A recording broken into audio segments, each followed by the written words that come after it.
The VAR Show. The one place for your weekly football update.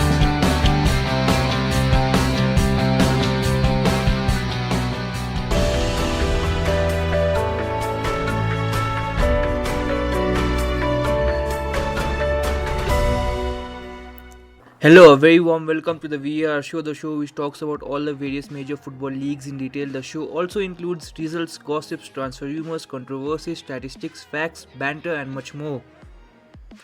So today I'm going to take up some questions which are put up to me by various people, through various social media platforms, maybe Instagram, maybe Facebook, maybe YouTube, maybe Quora. So starting up, first we are going to talk about a very important topic, that is coronavirus, and the question is by T.A. Allen. So the question goes like this: what is going to happen to the 2019-2020 Premier League season due to coronavirus? First up, Allen, thank you so much for sending the question. So first and foremost, the season will be played out. That's what most of the teams have thought of, that they would want to play the season to an end, because the finances involved behind the season is huge. Like, you can't expect clubs to go back, although it looks good on paper, you'll have a new season and where you would start from scratch. But the finances, the people who are broadcasting the shows, they have a lot of money involved. Even the likes of Bournemouth and Burnley, I think one of them have even come out and said that they would not be able to function, or they would go bankrupt if the season does not come to an end, or if the season doesn't start by August or something on that lines. So they recently had a meeting. So 16 of the 20 Premier League teams have 9 games to play, with 4 having 10 left. So 16 teams have only 9 games and 4 of them have 10, so that's not a lot of games. So earlier this month, the Premier League said play will only resume when it is safe and appropriate to do so. So you can say that yes, finishing the league is important, but you can only start it when it is safe. The number of coronavirus related deaths in UK has since risen to more than 12,000. That is a huge amount, and it is ramping up day by day. The government has recently issued a further 3-week lockdown to ensure social distancing and manage the spread of the virus. The people who will be very badly hit if the Premier League is declared null and void is, of course, Liverpool, the champions who are going to win their first championship in 30 years. Secondly, also the Champions League spot. Those are very coveted spots. The likes of United, they were in very good form and they expect to finish in top 4. If the season is finished null and void for the next year's Champions League, they would have to send some people or some teams. So who are going to be those teams? So either they have to take the present top 4 at the time of writing, or the last year's top 4. So United do not feature in both. So it will be a big blow to them. And also UEFA has, not directly, but they have tried to give indications and tried to warn leagues of trying to finish the league instead of declaring it null and void. Also, the teams who are going to get promoted maybe from the EFL Championship, if the season is declared null and void, they are going to be very badly hit. The amount you get for just being in the Premier League is huge. You do not know. And along with being in the Premier League, along with the prize money, you have the plethora of options of new sponsors and everything. So most likely it will be completed. There were also discussions of maybe it being a 40-day football marathon where teams go in a World Cup fashion, in behind closed door they'll play all the games, So let's see what happens, but mostly it will be between July and August. I think they'll finish the league. And also in other leagues, other European leagues, Germany's Bundesliga clubs have returned to training, but the season is still suspended till 30th of April. Spain's La Liga, there will be no training until emergency measures in place are lifted. And La Liga president Xavier Tebas says resuming play on 28th of May, which is not a very distant date, is a best case scenario, and it does not look like being then. Moving on to France's Ligue 1, French football authorities are considering restarting Ligue 1 on 3rd or 17th of June. I do not know why they've given two dates which are extreme. Like one is in starting of June and one is in middle of June. So it's quite, I don't know what they're doing with the thing. But they have also said with the later date, the more likely. So they have given 3rd of June, but they are expecting it to be 17th of June. This is according to Sports Daily L'Equipe.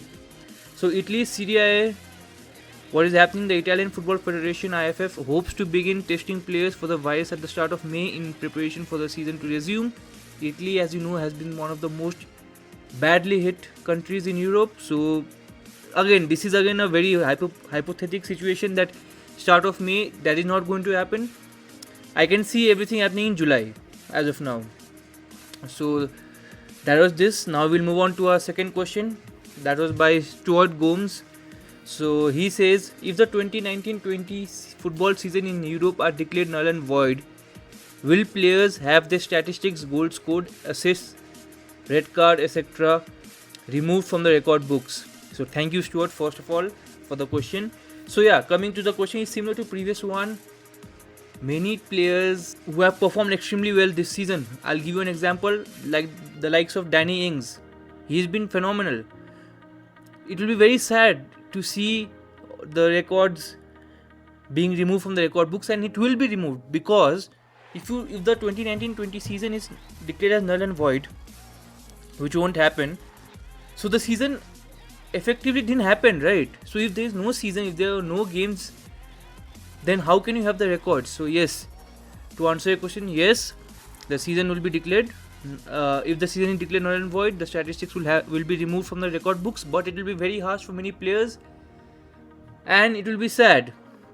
So that is the question. I wanted to keep it short because we wanted to cover more questions. So moving on to the next question, what was the biggest mistake ever made by the manager of a national team during the FIFA World Cup? So this was sent in by Mark O'Hare. So thank you, Mark.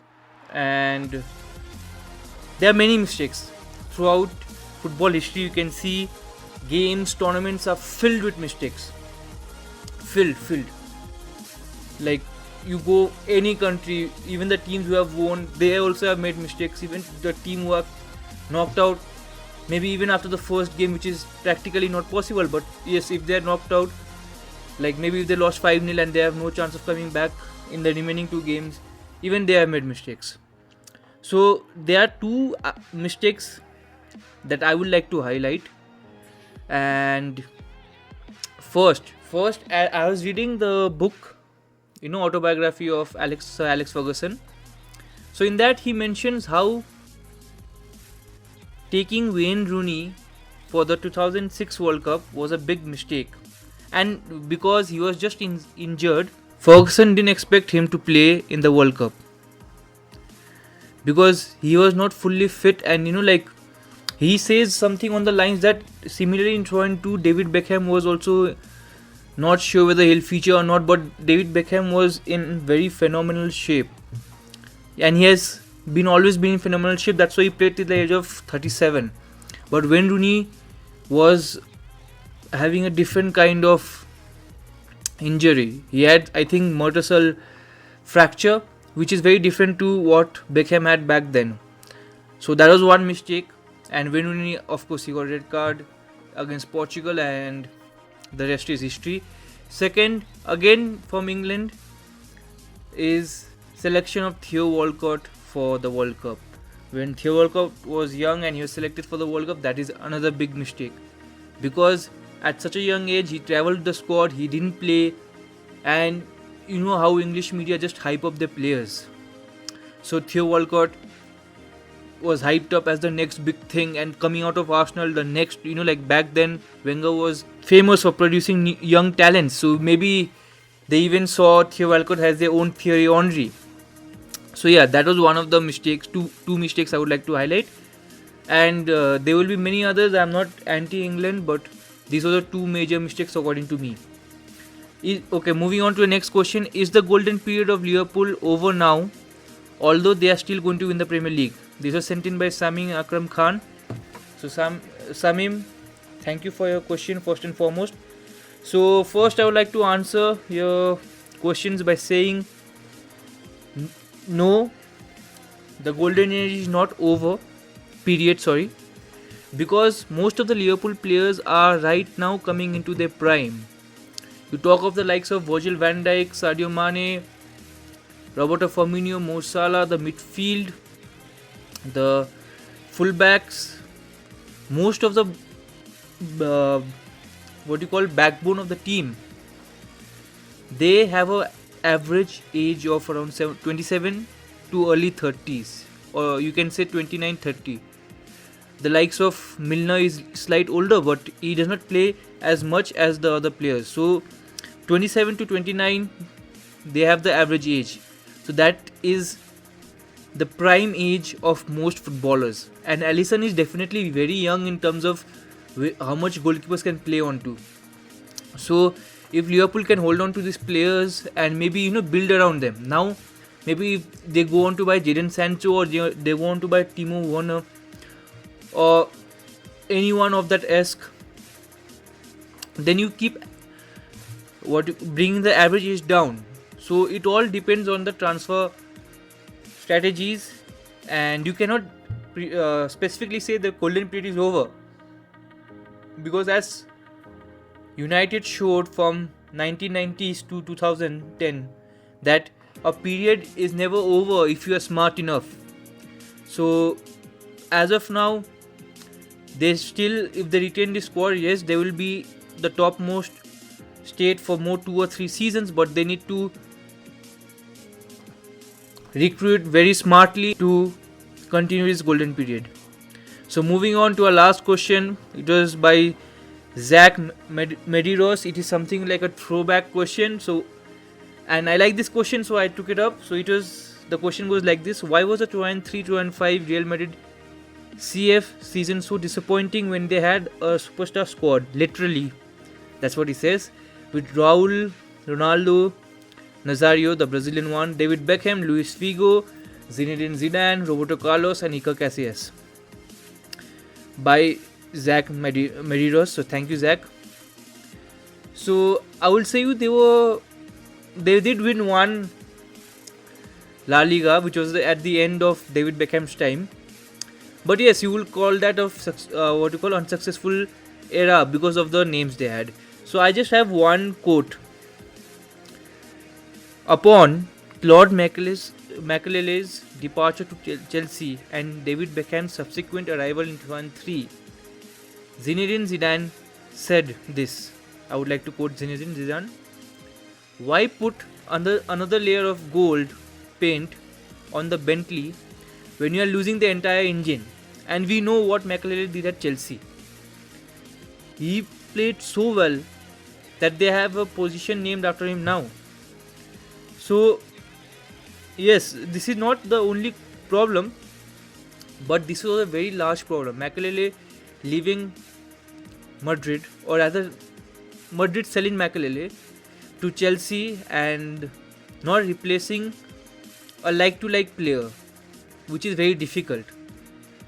That was one of the mistakes, and plus there were other behind the scene problems, maybe in the boardroom, which didn't help.